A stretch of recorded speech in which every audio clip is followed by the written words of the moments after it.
समस्याएं हमारे जीवन में बिना किसी वजह के नहीं आती। उनका आना ही इशारा होता है कि हमें अपने जीवन में बहुत कुछ बदलना है। अगर हमारे जीवन में परेशानी ना आए तो हम अपनी ज़िंदगी को समझ ही नहीं पाते और अपनी लाइफ के बारे में सोच ही नहीं पाते कि हमें आगे बढ़ना है, आगे बढ़कर कुछ करना है। जब भी हमारी ज़िंदगी में कोई ठहराव आता है तो समझ लेना कि ये भगवान का ही इशारा है कि उठो, खड़े हो, जागो और अपने जीवन में कुछ नया करो। हेलो एवरीवन, कैसे हो आप सभी? आई होप आप सभी अच्छे होंगे। फ्रेंड्स, गुड मॉर्निंग का टाइम है और मैं रोज़ की तरह आ गई हूँ किचन में, जैसे कि आप लोगों को पता ही है। और यहाँ पर चल रही है लंच और ब्रेकफास्ट की तैयारी। आज ब्रेकफास्ट और लंच दोनों के लिए ही मैंने आलू के पराठे बनाए हैं। जैसे कि आपको पता ही है कि बच्चों को बहुत ज़्यादा पसंद है, तो कभी कभी वो ज़्यादा जिद करके बैठ जाता है कि नहीं आज तो पराठे ही खाने हैं। हालांकि अभी इतनी ज़्यादा गर्मी है, आप लोगों को तो पता ही है कि कल का टेम्परेचर जो था वो 45 डिग्री था। और इतनी गर्मी में जो है कुछ भी ऐसा बनाने का मन नहीं करता जिस चीज़ों में ज़्यादा टाइम लगता है, और टाइम भी थोड़ा ज़्यादा जाता है, वेस्ट होता है। लेकिन बच्चों की ज़िद के आगे करना ही पड़ता है।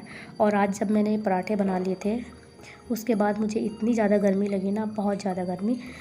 और इसीलिए मैंने लंच बनाने के बाद फिर मैंने तुरंत ही नहा लिया था। बाकी के काम मैंने बाद में किए, लेकिन पहले मैंने नहा लिया क्योंकि बहुत ज़्यादा गर्मी लग रही थी, बर्दाश्त नहीं हो रहा था। तो बस मैंने सोचा कि चलो बाकी के काम बाद में करते हैं। और यहाँ पर जो है पूजा हो चुकी है, हस्बैंड ने पूजा कर दी थी। मॉर्निंग की घर पर पूजा वही करते हैं, मैं मंदिर हो आती हूँ और मंदिर बिल्कुल घर के जस्ट सामने ही है। तो कभी आप लोगों के साथ शेयर करूँगी, आप लोगों को मंदिर दिखाऊँगी। और इसलिए अकेले जाती हूँ तो फिर जो है फ़ोन ले जाना जो है अच्छा नहीं लगता। फिर किसी से आप वीडियो बनाओ, आप मंदिर में जा रहे हो 2 मिनट शांति के लिए, वहाँ पर भी आप जो है वीडियो बनाओगे खुद से तो नहीं हो पाता, इसलिए मैं नहीं बना पाती हूँ। हाँ, कभी बेटी मेरे साथ जाएगी तो तब मैं आप लोगों को जो है ज़रूर शेयर करूँगी। और मंदिर जाने से ना अब मेरी एक हैबिट में आ चुका है, जब आप किसी काम को डेली करते हो ना तो फिर आपको उसकी आदत हो जाती है। आप अगर किसी दिन उसको नहीं करोगे तो आपको लगता है कि आपका कुछ छूट गया है। ऐसा ही मेरा भी कुछ है। और इस चीज़ को अगर हम रिलेट करें अपनी पढ़ाई से तो बिल्कुल ऐसा ही है। स्टार्टिंग में हमें थोड़ा लगता है हार्ड है, नहीं हो पाएगा, लेकिन जब हम धीरे धीरे करने लगते हैं तो फिर होने लगता है।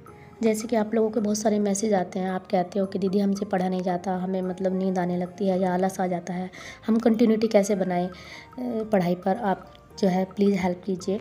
तो देखिए जी, मैं तो आपसे यही कहूँगी कि जब भी आप स्टार्ट करें तो आप जो है अपने छोटे छोटे गोल बनाइए, क्योंकि जब तक आप छोटे गोल बनाकर पढ़ाई नहीं करोगे आपसे नहीं हो पाएगा। जैसे हर चीज़ स्टार्टिंग में हार्ड ही लगती है, और कोई भी बड़ा टारगेट देखकर हम लोग खुद ही डर जाएंगे कि ये कैसे कंप्लीट होगा। आप अगर छोटा सा टारगेट बनाएंगे और वो आपका कंप्लीट हो जाएगा तो आपके अंदर जो है एनर्जी भी आएगी, आप मोटिवेट भी होंगे, और नेक्स्ट टारगेट जो आपका होगा उसे आप अच्छे से कंप्लीट कर पाएंगे। फिर उससे थोड़ा बड़ा टारगेट बनाइए। तो कुछ ऐसा ही है। अभी मैंने जो है, मेरे व्यूवर्स ने ही मुझे बोला था कि दीदी आप जो है स्टडी चैलेंज लीजिए। 21 डे का उन्होंने चैलेंज बोला था वैसे तो मुझे करने के लिए, आपके साथ हम भी पढ़ाई करेंगे। लेकिन मैंने 21 डे का तो मैं नहीं ले रही हूँ, लेकिन मैं 50 डेज़ चैलेंज जो है लेती हूँ आज से। और आप लोगों के साथ जो है ये चैलेंज है मेरा। आप लोग भी अगर करना चाहते हो तो कमेंट्स में यस ज़रूर लिखना। और 15 डेज़ तक हम अपनी पढ़ाई करेंगे टारगेट बनाकर, जैसे कि मैंने अपने कल वाले वीडियो में आप लोगों के साथ शेयर किया था कि अब मैं डेली के टारगेट के हिसाब से पढ़ूंगी। क्योंकि जब मेरा डेली का टारगेट होगा तो अगर मैं ज़रा सा भी मिस करूँगी 1 मिनट भी तो मुझे अपने आप से ही गिल्ट महसूस होगा। वो मुझे याद दिलाता रहेगा कि मैंने चैलेंज लिया है तो फिर उसको पूरा क्यों नहीं कर रही हूँ। तो इसलिए मैंने 15 डेज चैलेंज लिया है, जो आप लोग भी अगर एक्सेप्ट करते हो तो यस ज़रूर लिखना और मेरे साथ जो है कंप्लीट करना। तो आज की मैंने टू डू लिस्ट बना ली है अपनी। टारगेट मुझे पॉलिटी करनी है, भारत का नियंत्रक एवं महालेखा परीक्षक ये करना है, ज्योग्राफी में चैप्टर फर्स्ट करना है, करंट अफेयर्स करनी है 1 घंटा, और 1 घंटा करनी है मुझे सी सेट की क्लास, और 2 घंटे ज्योग्राफी, 2 घंटे पॉलिटी। ये वाला जो चैप्टर है हालांकि मैंने पहले भी कर रखा है, भारत का नियंत्रक एवं महालेखा परीक्षक, लेकिन अब जो है मुझे स्टार्टिंग से करना है। अब मुझे ये स्ट्रैटजी जो है ये मेरी खुद की स्ट्रैटजी है जो मैंने बनाई है, क्योंकि पॉलिटी इतनी मोटी बुक है कि उसको एक साथ पढ़ना मुझे भी थोड़ा जो है अच्छा नहीं लग रहा था। मैं स्टार्टिंग से ही पढ़ रही थी, आप लोगों ने देखा होगा कि मैं नोट्स भी बना रही थी। मैंने 3 से 4 चैप्टर जो है स्टार्टिंग के कंप्लीट कर लिया है। लेकिन अभी ये मेरा आइडिया है, मैंने सोचा कि नहीं, इस तरीके से कुछ स्टडी में मतलब मज़ेदारी वाली बात नहीं आ रही है, मुझे स्मार्ट स्टडी करनी है। और इस स्मार्ट स्टडी किस तरीके से करनी है कि जो पहले इम्पोर्टेंट मुझे लग रहा है कि जिनकी जो है ज़्यादा संभावना होती है एग्ज़ाम में आने की, तो वही चैप्टर जो है मुझे कंप्लीट करने हैं। तो बस इसी तरीके से मैंने कुछ अपने टारगेट किया है, और मेरा डेली का 6 घंटे का टारगेट है जो मुझे कैसे भी करके पूरा करना है। तो यहाँ पर दोपहर के समय मैंने बेटे को सुला दिया था, उसके बाद मैं अपनी पढ़ाई जो है करने के लिए बैठ गई थी। हालांकि आज मैंने पढ़ाई करते दफ़े मैंने फ़ोन लगा दिया उस पे स्टैंड पे ट्राईपॉड पे, और मैं उसको ऑन ही करना भूल गई। फिर मैंने लास्ट में देखा कि वो कैमरा तो ऑन ही नहीं है। फिर मैंने कि चलो कोई बात नहीं, अब ऑन नहीं है तो नहीं है, कभी कभी हो जाता है ना, दिमाग से निकल जाती है चीज़ें। अभी शाम का टाइम हुआ है और बच्चे सोकर उठ चुके थे, तो बेटे को दूध देना है। आज वो खुद ही किचन में आके बैठ गया कि मुझे तो यहीं पे बैठ के दूध पीना है। कभी कभी ना वो ऐसे ही जिद करके बैठ जाता है कि मुझे यहीं पर बैठ के पीना है। अभी बेटी कह रही थी कि मम्मा मैंगो शेक बना दो, तो बस अपने लिए और बेटी के लिए मैंगो शेक बनाऊँगी। बेटा बिल्कुल भी नहीं पीता है, ये मुझे बहुत ज़्यादा परेशान करता है।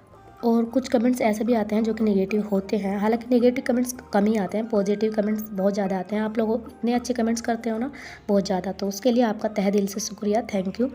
और जैसे कि आप लोग देख ही रहे हो कि मेरी एज हो चुकी है, मैं आप लोगों के साथ एज के बारे में पहले भी जो है डिस्कस कर चुकी हूँ। तो कई बार लोगों के कमेंट्स ऐसे आते हैं कि इस एज में आप नहीं कर पाओगी, ऐसा सब कुछ। हाँ, मैं मानती हूँ कि इस एज में करना थोड़ा मुश्किल हो जाता है, लेकिन नामुमकिन तो नहीं है ना। आपको क्या लगता है कि लास्ट मोमेंट पे आपने एक बार कभी मैच देखा होगा? अभी मुझे वो ये चीज़ अभी याद भी है, क्योंकि वो वाला मैंने मैच देखा था जब मैं छोटी थी, ज़्यादा बड़ी भी नहीं थी। और उस वाली मैच में जो है आखिरी बॉल पर जो है 6 रन चाहिए थे, और उस पर 6 रन ही शायद हाँ चाहिए थे, और बिल्कुल लग रहा था कि इंडिया जो है हार जाएगी। और उस टाइम पर जो है युवराज ने आखिरी बॉल पर ही 6 जो है मारा था, तो उससे जो है इंडिया जीत गई थी। तो आप किसी को ऐसे जज नहीं कर सकते कि आपकी उम्र हो चुकी है, आप इस एज में आ चुके हैं तो आपसे नहीं हो पाएगा। देखियो, थोड़ी मेहनत भी होती है, थोड़ा लक भी होता है, लास्ट मोमेंट पर कौन क्या कर जाए कुछ नहीं पता होता। इसलिए हमेशा जो है कोशिश करते रहना चाहिए, लास्ट मोमेंट तक ही कोशिश करनी चाहिए। ना हुआ वो बात की बात है, लेकिन हम पहले से ही हार मान कर क्यों बैठे? ये तो गलत बात है ना कि हमने पहले से ही हार मान ली। और हमारी बहुत सारी हाउसवाइफ ऐसी हैं जो कहती हैं कि दीदी अब हमारी ये एज हो चुकी है। मतलब ऐसे भी कमेंट्स आते हैं जो 26 और 25 की एज में भी कहते हैं कि हमें लगता है कि अब हमारे से नहीं हो पाएगा, हमारी शादी हो चुकी है, बच्चा हो गया है, तो इसलिए हमारी ज़िंदगी ठहर सी गई है। तो मैं तो आपसे यही कहना चाहूँगी, जब 35 की एज में मैं कर सकती हूँ तो आप क्यों नहीं कर सकते? जब इतना बड़ा चैलेंज मैं खुद से ले सकती हूँ तो आप क्यों नहीं ले सकते? आप भी कर सकते हैं, क्योंकि अगर आपको अपनी लाइफ में कुछ करना है, आपकी अपनी लाइफ को बदलना है, तो आप ज़रूर कर सकते हैं। अगर आपने पहले से ही अपने मन में ये बना लिया कि नहीं मैं नहीं कर सकती, क्योंकि जैसा हम सोचते हैं हमारा माइंडसेट ऐसा ही हो जाता है। इसलिए आप पॉजिटिव सोचेंगे तो आपको पॉजिटिव बातें ही जो है आपके दिमाग में आएंगी, और आपको जो है आगे बढ़ने की हिम्मत मिलेगी। और आप निगेटिव सोचोगे तो निगेटिव ही बातें जो है आपके दिमाग में आएंगी।